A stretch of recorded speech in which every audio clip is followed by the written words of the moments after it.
Voilà, chers amis, on va poursuivre notre réflexion de cette année autour de la foi, puisque c'est l'année de la foi. Vous vous souvenez, la fois précédente, nous avions un peu regardé comment la foi était un don de Dieu, gratuit. Ça vous avait amené à des questions sur ce thème-là, bien sûr, qui était redoutable, complexe.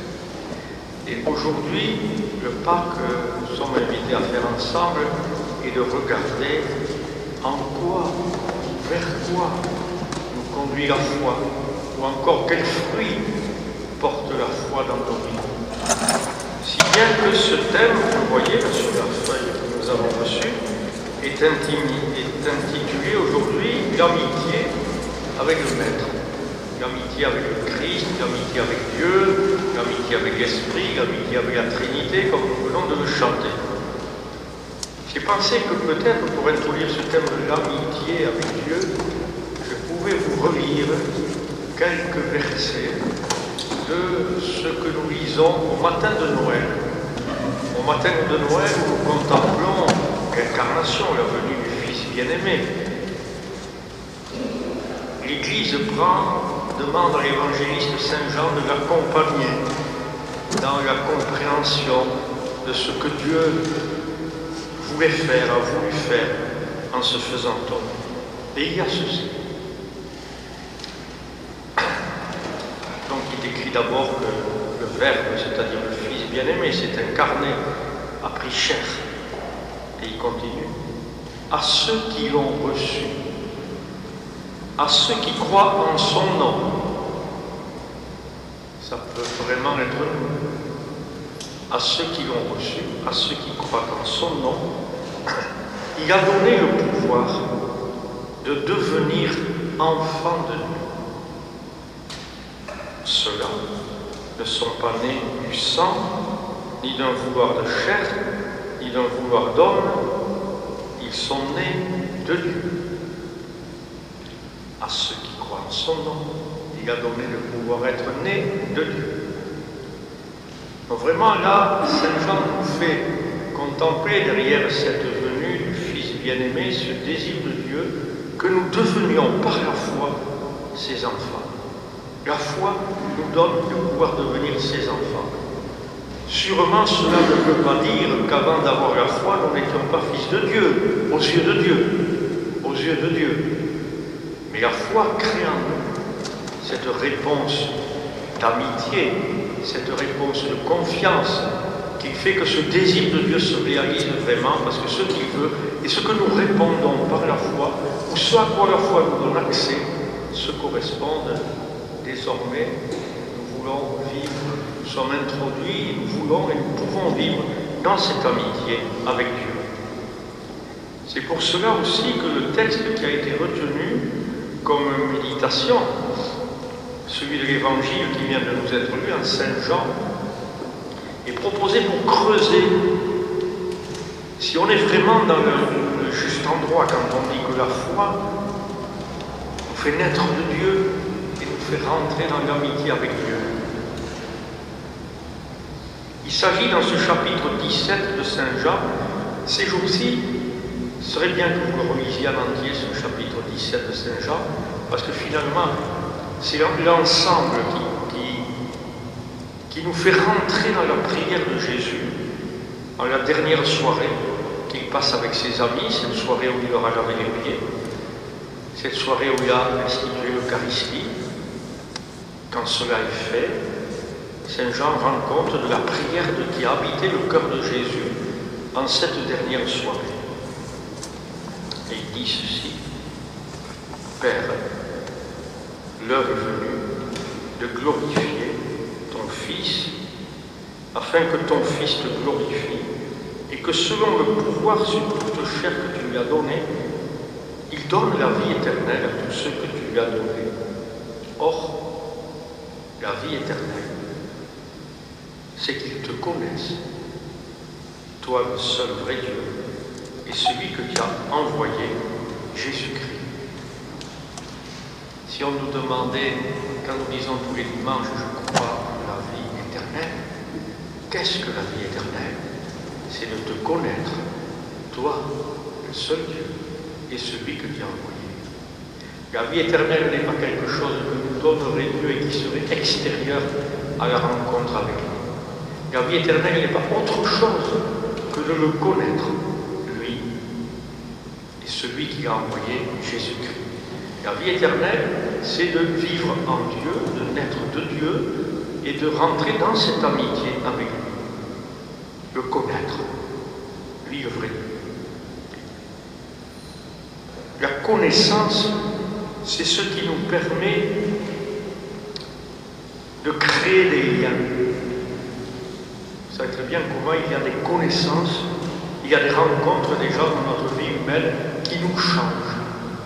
Nous ne sommes pas après comme nous étions avant. Et il y a des rencontres fortes dans nos vies qui nous font naître à une nouvelle existence déjà ici-bas. On est dans connaître, il y a naître avec.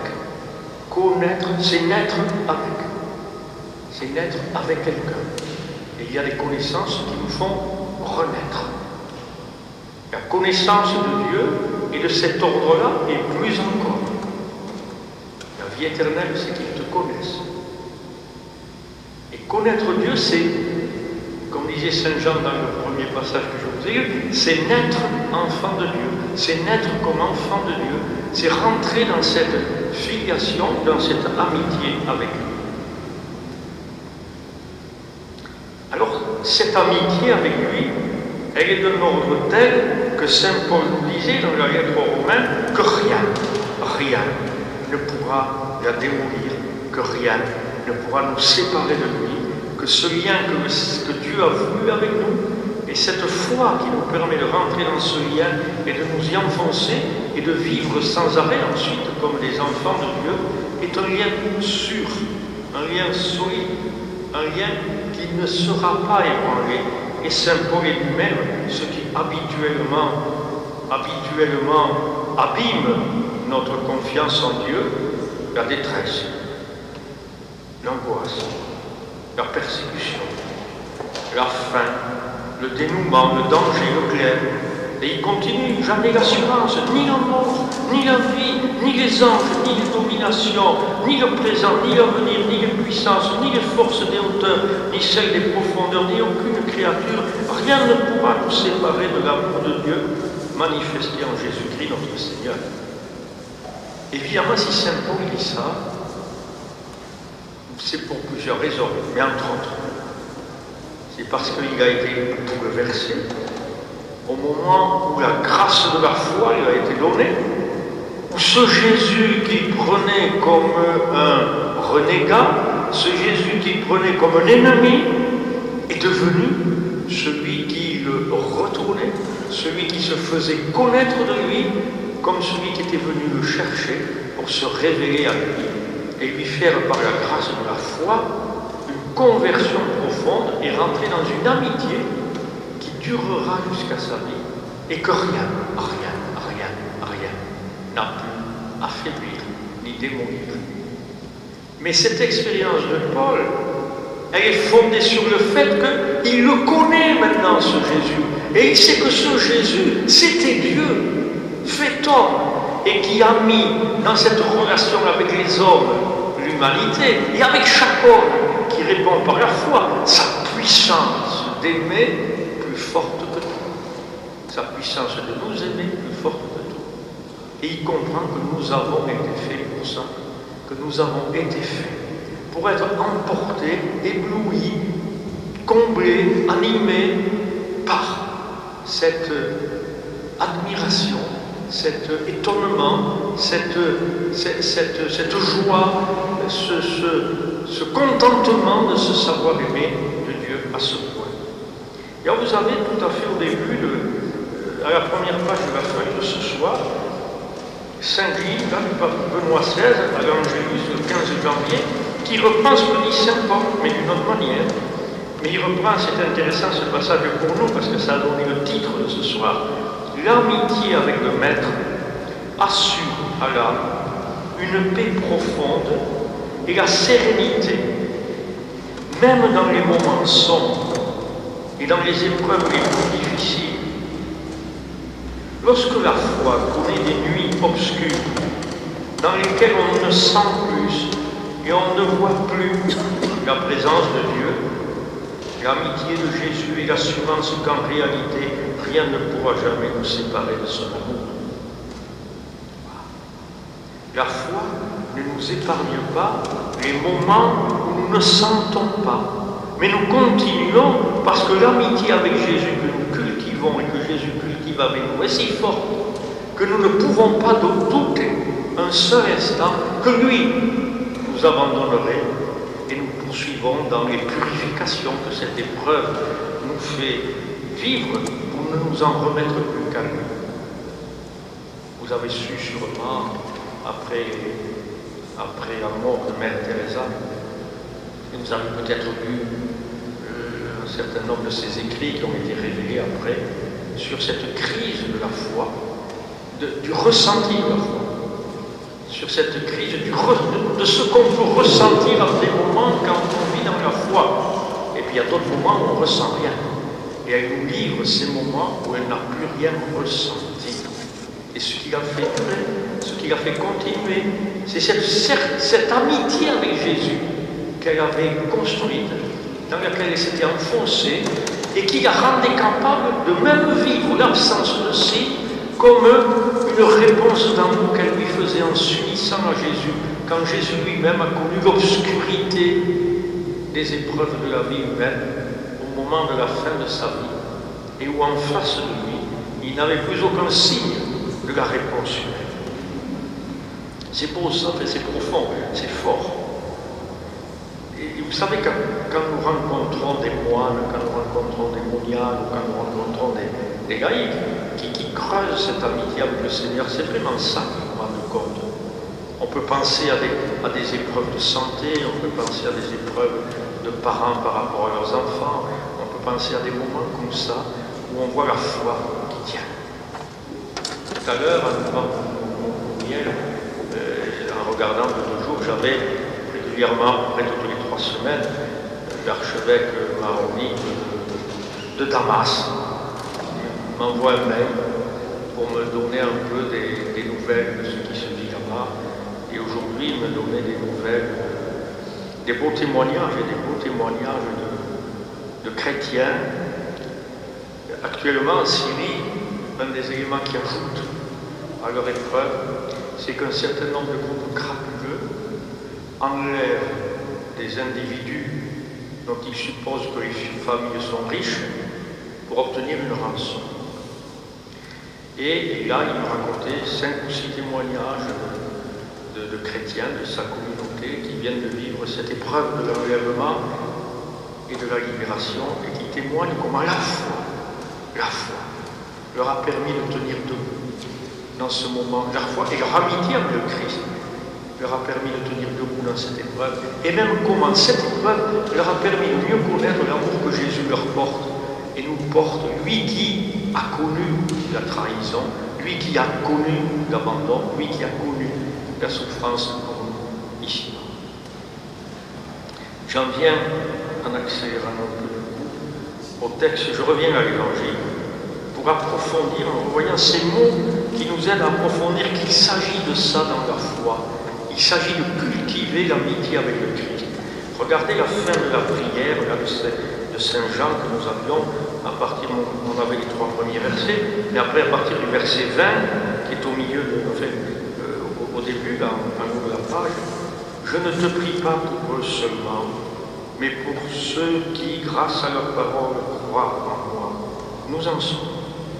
Que tout soit un. Comme toi, Père, tu es en moi et que je suis en toi, qu'il soit un en nous-mêmes, afin que le monde croie que tu m'as envoyé. Et moi, je leur ai donné la gloire que tu m'as donnée, pour qu'ils soient un comme nous sommes un. Moi en eux et toi en moi, pour qu'ils parviennent à l'unité parfaite et qu'ainsi le monde puisse connaître que c'est toi qui m'as envoyé et que tu les as aimés comme tu m'as aimé. » Ce dont il s'agit, ce n'est pas d'un amour de seconde catégorie que Dieu nous porte, mais il nous introduit dans un amour de première catégorie, celui qui se vit en Dieu de toute éternité. Cette unité qui existe en Dieu et qui se vit parce que l'amour est parfait en nous, entre le Père, le Fils et l'Esprit, c'est à ce lien-là, à cette qualité de vie en amour qu'il nous invite et auquel nous sommes introduits par la foi et puis, bien sûr, par la vision béatifique, le jour où, au-delà de cette mort, nous verrons Dieu, comme dit encore Saint Paul, tel qu'il est, et alors plus rien en nous ne résistera pour lui devenir semblable. Et le texte continue, Père, voyez ce désir de Jésus, je veux que là où je suis, ce que tu m'as donné soit aussi avec moi. Et qu'il contemple la gloire que tu m'as donnée, car tu m'as aimé dès avant la fondation du monde. Père juste, tandis que le monde ne t'a pas connu, je t'ai connu. Et ceux-ci ont reconnu que tu m'as envoyé. Je leur ai fait connaître ton nom, et je le leur ferai connaître encore, afin que l'amour dont tu m'as aimé, l'amour dont tu m'as aimé, soit à eux, et moi à eux. Le mot communion est presque pas assez fort pour faire comprendre de quoi il s'agit. Il s'agit d'une communion, d'une union avec, d'une union totale, d'une union permanente, d'une union de pensée, de cœur, de ressemblance, d'amitié, de désir de plaire, qui est la totalité de cette vie en Dieu qui nous est proposée, offerte dès ici-bas, et puis qui rejaillit sur l'amitié entre nous. Chaque fois, il y a marqué pour que eux aussi soient un entre eux. Un des fruits de la rencontre de Dieu, c'est que nous rencontrons les frères aussi. Un des fruits de la rencontre de Dieu, c'est qu'il nous ouvre à l'amitié et à l'amour avec les autres. Et c'est l'amour que Dieu nous porte et la manière dont nous nous livrons à cet amour et qui nous comble et qui nous permet de nous adoucir. Il y avait un beau mot l'autre jour, un beau verbe, attendrir, dans la parole de Dieu. L'Esprit nous attendrit. Magnifique. Nous attendrit. Attendrit en nous ce qui a besoin de l'être. Et voyez les expressions employées, toi en moi et moi en toi, que l'amour dont tu m'as aimé soit en eux et moi en eux. Il nous montre le but, il nous montre vers là où nous allons, quand nous entrons dans une vie de foi véritable. J'ai pensé au moment où je préparais ces mots, que nous l'avons vécu, ceux qui étions à Madrid, puis à d'autres JMJ, ou à Thésée, quand vous étiez à Thésée, d'autres. Comment cet immense moment-là, après la tornade de vent, où ça s'est arrêté, et où le Saint-Sacrement est arrivé, le silence s'est fait. C'était pas un silence vide, mais c'était un silence où chacun était habité par la présence de Jésus, toi en moi, comme moi en eux, pour que leur unité soit parfaite. Et là, je crois qu'on a vécu ça. On a vécu ces mots. On a vécu ces choses-là. Qu'ils soient un en nous. Qu'ils soient un en nous. Nous étions un en eux. En Jésus. En Jésus qui avait fait la volonté du Père en donnant sa vie, en répandant l'Esprit. Et nous avons expérimenté de manière trop brève, bien sûr, mais un moment de bonheur, un moment heureux. Encore quand on revoit des présentations pour les JMJ prochaines de Rio, il y a des extraits de témoignages qui sortent et tel ou tel insiste sur ce moment-là, de cette moment de communion à cause de la présence du Christ en nous, que tous nous étions tournés vers lui et que lui nous tournait les uns vers les autres dans une communion que l'intimité, le silence peut permettre vraiment, parce que c'est un autre qui nous unit et non pas autre chose que nous cherchons. Voilà. Pour terminer, vraiment, je m'arrêterai à la fin de cette prière de Saint Augustin, que vous connaissez, je pense, certains, mais que j'ai envie de vous relire, sur le chemin spirituel de Saint Augustin, qui a mis du temps pour trouver qu'il s'agissait de la présence en lui-même. Et il écrit, bien tard, je t'ai aimé, ô beauté si ancienne et si nouvelle. Bien tard, je t'ai aimé. Et voici que tu étais au-dedans, et moi au-dehors. Et c'est là que je te cherchais. et sur la grâce de ces choses que tu as faites, pauvre disgracié, je me ruais. Tu étais avec moi et je n'étais pas avec toi. Elle me retenait loin de toi, ces choses qui pourtant, si elles n'existaient pas en toi, n'existeraient pas. Tu as appelé, tu as crié, tu as brisé ma surdité, tu as brillé, tu as resplendi et tu as dissipé ma cécité, tu as embaumé. J'ai respiré et haletant, j'aspire à toi. J'ai goûté et j'ai faim et j'ai soif. Tu m'as touché et je me suis enflammé